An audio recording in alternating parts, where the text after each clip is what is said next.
In today's video, we are going to explore best Alan Watts quotes about fear, anxiety, suffering and one's true self. Let's get started. A man does not really begin to be alive until he has lost himself, until he has released the anxious grasp which he normally holds upon his life, his property, his reputation and position. Every intelligent individual wants to know what makes him tick, and yet is at once fascinated and frustrated by the fact that oneself is the most difficult of all things to know. How is it possible that a being with such sensitive jewels as the eyes, such enchanted musical instruments as the ears, and such fabulous arabesque of nerves as the brain can experience itself anything less than a god? I find that the sensation of myself as an ego inside a bag of skin is really a hallucination. I owe my solitude to other people. If the mind is in pain, the mind is pain. The thinker has no other form than his thought. There is no escape. If you are ready to wake up, you are going to wake up. If you're not, you are going to stay pretending that you are just a poor little me. If you cannot trust yourself, you cannot even trust your mistrust of yourself, so that without this underlying trust in the whole system of nature, you are simply paralyzed. If you go off into a far, far forest and get very quiet, you'll come to understand that you're connected with everything. If you think that you are only inside your skin, you define yourself as one very complicated little curlic, way out on the edge of the Big Bang. Insecurity is the result of trying to be secure. It is not an acquisitive process of learning more and more facts or greater and greater skills, but rather an unlearning of wrong habits and opinions. Just as true humor is laughter at oneself, true humanity is knowledge of oneself. Lack of awareness of the basic unity of organism and environment is a serious and dangerous hallucination. Like too much alcohol, self-consciousness makes us see ourselves double, and we make the double image for two selves, mental and material. Man suffers only because he takes seriously what the gods made for fun. No work of love will flourish out of guilt, fear, or hollowness of heart, just as no valid plans for the future can be made by those who have no capacity for living now. Obviously, we try to know, name, and define fear in order to make it objective, that is, separate from I. Once fascinated and frustrated by the fact that oneself is the most difficult of all things to know. One is a great deal less anxious if one feels perfectly free to be anxious, and the same may be said of guilt. Our pleasures are not material pleasures, but symbols of pleasure, attractively packaged, but inferior in content. Problems that remain persistently insoluble should always be suspected as questions asked in the wrong way. Running away from fear is fear, fighting pain is pain, trying to be brave is being scared. So you see, it's like the idea of forgiving somebody, you change the meaning of the past by doing that.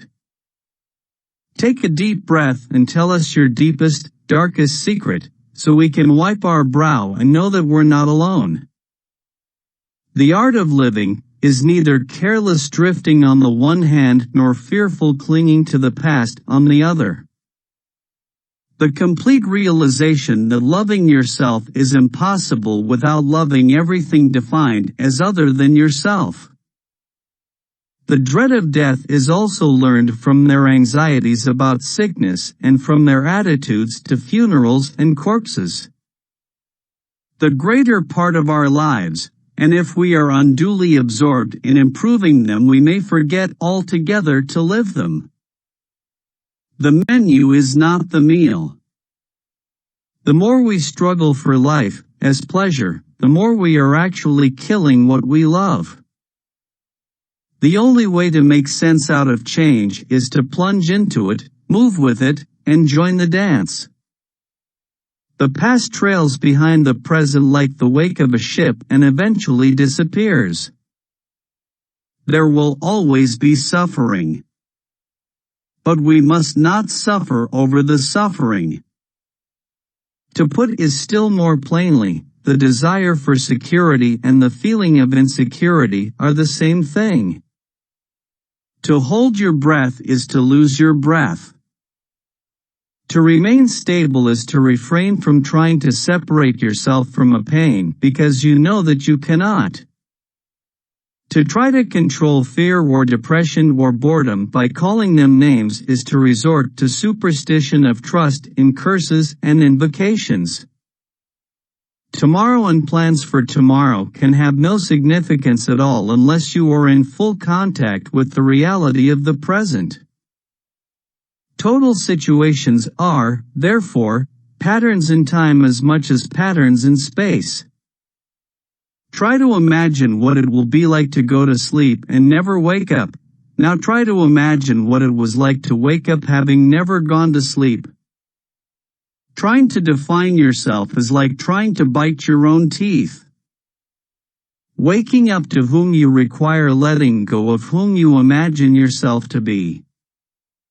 We cannot be more sensitive to pleasure without being more sensitive to pain. What I am really saying is that you don't need to do anything, because if you see yourself in the correct way, you are all as much extraordinary phenomenon of nature as trees, clouds, the patterns in running water, the flickering of fire, the arrangement of the stars, and the form of a galaxy. You are all just like that, and there is nothing wrong with you at all. What the devil is the point of surviving, going on living, when it's a drag? But you see, that's what people do. What we have forgotten is that thoughts and words are conventions, and that it is fatal to take conventions too seriously. What we have to discover is that there is no safety, that seeking is painful, and that when we imagine that we have found it, we don't like it. What we see as death, empty space, or nothingness is only between the crests of this endless waving ocean. You are an aperture through which the universe is looking at and exploring itself. Your body does not eliminate poisons by knowing their names. To try to control fear or depression, or boredom by calling them names is to resort to superstition of trust in curses and invocations. It is so easy to see why this does not work. Obviously, we try to know, name, and define fear in order to make it objective, that is, separate from I. Your desires are limitless and no one can tell how to deal with you. Nothing satisfies an individual incapable of enjoyment.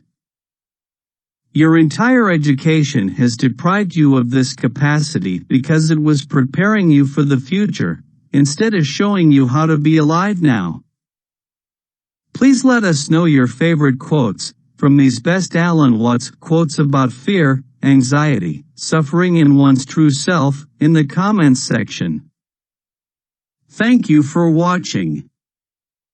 Don't forget to like, share and subscribe to our channel.